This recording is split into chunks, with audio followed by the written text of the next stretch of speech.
inovasi PT kami tentang Smart Fleet Management System, yaitu digitalisasi alat berat. Tapi sebelum ke poin utama, izinkan saya untuk membacakan visi dan misi dari PT kami. Yang pertama, visinya adalah menjadi pelopor transformasi digital alat berat yang berkelanjutan untuk menciptakan operasi yang efisien, aman, dan ramah lingkungan di industri konstruksi, pertambangan, dan infrastruktur. Lalu, misi dari PT kami adalah yang pertama, meningkatkan efisiensi dan produktivitas. Yang kedua, mengembangkan sistem pemantauan alat berat berbasis real-time data untuk mengurangi waktu idle, konsumsi bahan bakar, dan kerusakan mesin. Dan yang ketiga, mengoptimalkan pemanfaatan alat berat melalui predictive maintenance dan analisis performa digital. Yang keempat, mendukung keberlanjutan lingkungan. Dan yang terakhir, mengurangi emisi karbon dari aktivitas alat berat melalui teknologi digital yang mendorong efisiensi energi. Dan poin utama dari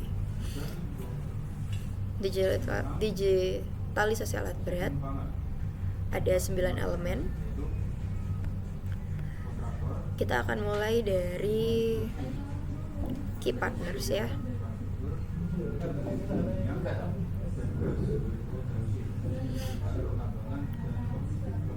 Pertanyaannya, siapa saja pihak luar yang akan membantu menjalankan model bisnis ini?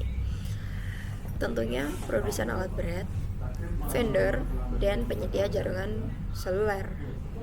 Lalu key activities, apa aktivitas utama yang harus dilakukan agar bisnis ini berjalan? Aktivitas utama tentunya kita harus melakukan pengembangan aplikasi dan dashboard fleet management, lalu integrasi sensor, dan juga pengumpulan dan analisis data untuk predictive maintenance agar inovasi ini dapat berjalan secara efisien. Lalu ke key research, aset apa yang paling penting untuk membuat bisnis ini berhasil? Tentunya perangkat keras seperti modul, GPS tracker, sensor alat berat, lalu infrastruktur digital seperti server, sistem cloud, dan software analitik, dan juga sumber daya manusia, yaitu tim software, engineer, data analis, dan juga teknisi alat berat. Lalu ke value proposition, masalah apa yang diselesaikan dan nilai apa yang ditawarkan kepada pelanggan. Tentunya nilai yang akan kami tawarkan kepada pelanggan yaitu untuk efisiensi operasional, monitoring real time, mengurangi downtime dan konsumsi BBM, lalu keberlanjutan mendukung pengurangan emisi karbon dan sertifikasi hijau, lalu transparansi. Data alat dapat diakses kapanpun untuk audit dan kontrol biaya. Tentunya lebih memudahkan untuk audit dan kontrol biaya karena transparansi data yang sudah kita kembangkan. Lalu ada customer relationship. Bagaimana cara menjaga hubungan dengan pelanggan? Yang pastinya kita akan melakukan kontrak langganan jangka menengah ataupun jangka panjang, lalu dukungan teknis 24 jam, dan layanan pelatihan pengguna dan onboarding system. Lalu channelnya kami akan melalui cara apa produk atau jasa disampaikan kepada pelanggan. Melalui cara website resmi perusahaan tentunya, dan yang kedua aplikasi mobile seperti Android atau iOS, dan juga tim pemasaran langsung ke perusahaan konstruksi atau tambang. Ada customer segment. Siapa target pasar kita ya? Target pasar kita tentunya untuk perusahaan konstruksi besar seperti perusahaan konstruksi untuk jalan raya, jembatan, bendungan. Lalu ada perusahaan tambang seperti batu bara, nikel, emas, pasir, dan perusahaan rental alat berat yang memiliki banyak unit.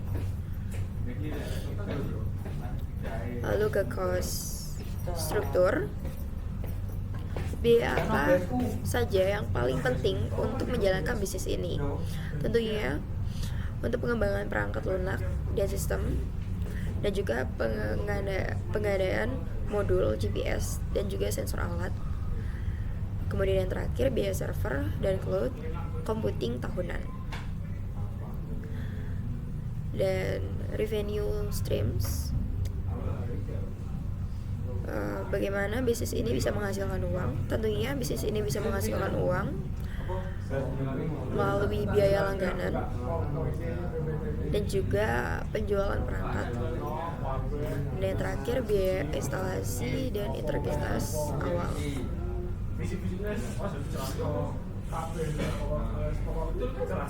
Baik, intinya